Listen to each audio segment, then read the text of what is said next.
Welcome to Nintendo Ninja News. I'm your host, Chris Tyson, and we're here to talk about Reggie Fi-Aime. He's given out an interview and some interesting info about the Metroid fan-made game, which basically was called AM2R, which was a Metroid 2 remake that was shut down by Nintendo. Now,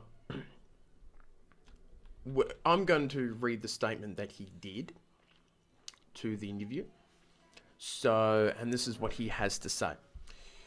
So, I think there needs to be clarity in what the line is, and in our view, the line is when an invited initiative crosses from being a homage to something that is monopolizing our IP. We allow homages to exist in a variety of different ways. I would say art form, things like that.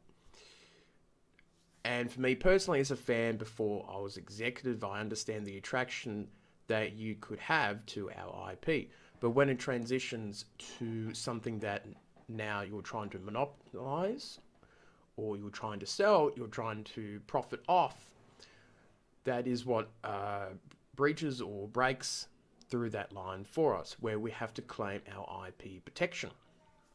But again, to deniferate this, we have had conversations with entities that started as fans and become more of a business partner. These conversations happen all the time, but again, when something transitions to a commercial product, and that's why AM2R there wasn't a charge, but it was now a commercial product. So that is an interesting thing.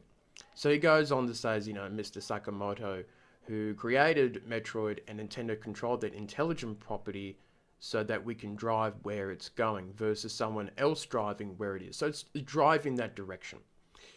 That's where the line is very clear for us. And again, we could go onto YouTube and various different places and see fans doing interesting things with the IP when it turns to driving that direction of the IP or somehow monopolizing or becoming a commercial product.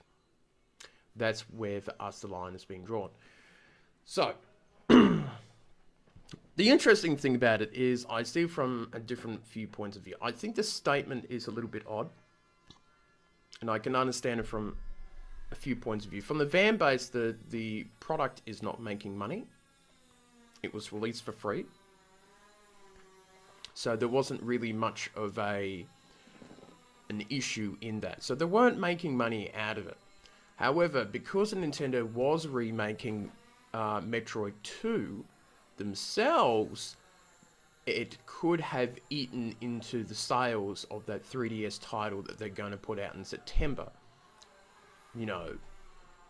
Pay something that is going to cost you $60 here in Australia, or get something for free, which would be particularly hard.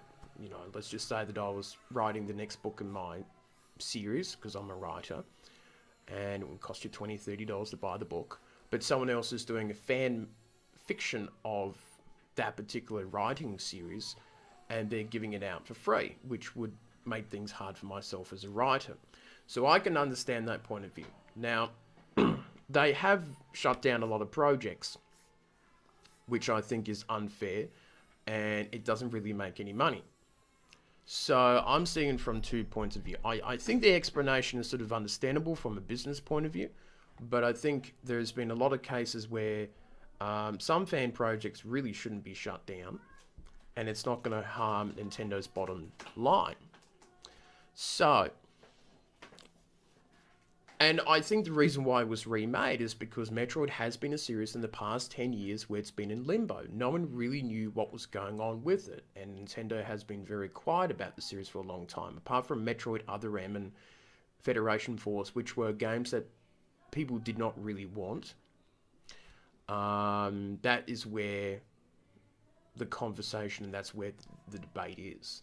So for me personally, I understand, I would have banned this particular game because they are making the exact same game as it was. However, if they were making just a sort of a generic Metro game, I don't think it should be the ban hammer should have come down on it. But I think the reason why, and the reason why I possibly agree with Nintendo, is because they are literally remaking the exact same game, and that could take potential sales away. You know, why pay for something you could get it for free online from someone else? And even the creators is very optimistic about how the game will turn out, and even he says it's probably going to turn out better than his own creation.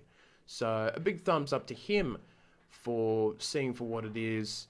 And, you know, he's a big Metroid fan too, I would suspect.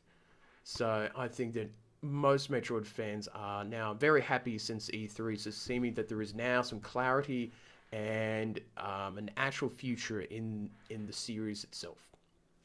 So it's a very interesting one, and I think it's going to be something where people will definitely have a range of different opinions on. So it'll be interesting to see what you think about it. So that's it for Nintendo Ninja News, and I shall see you next time.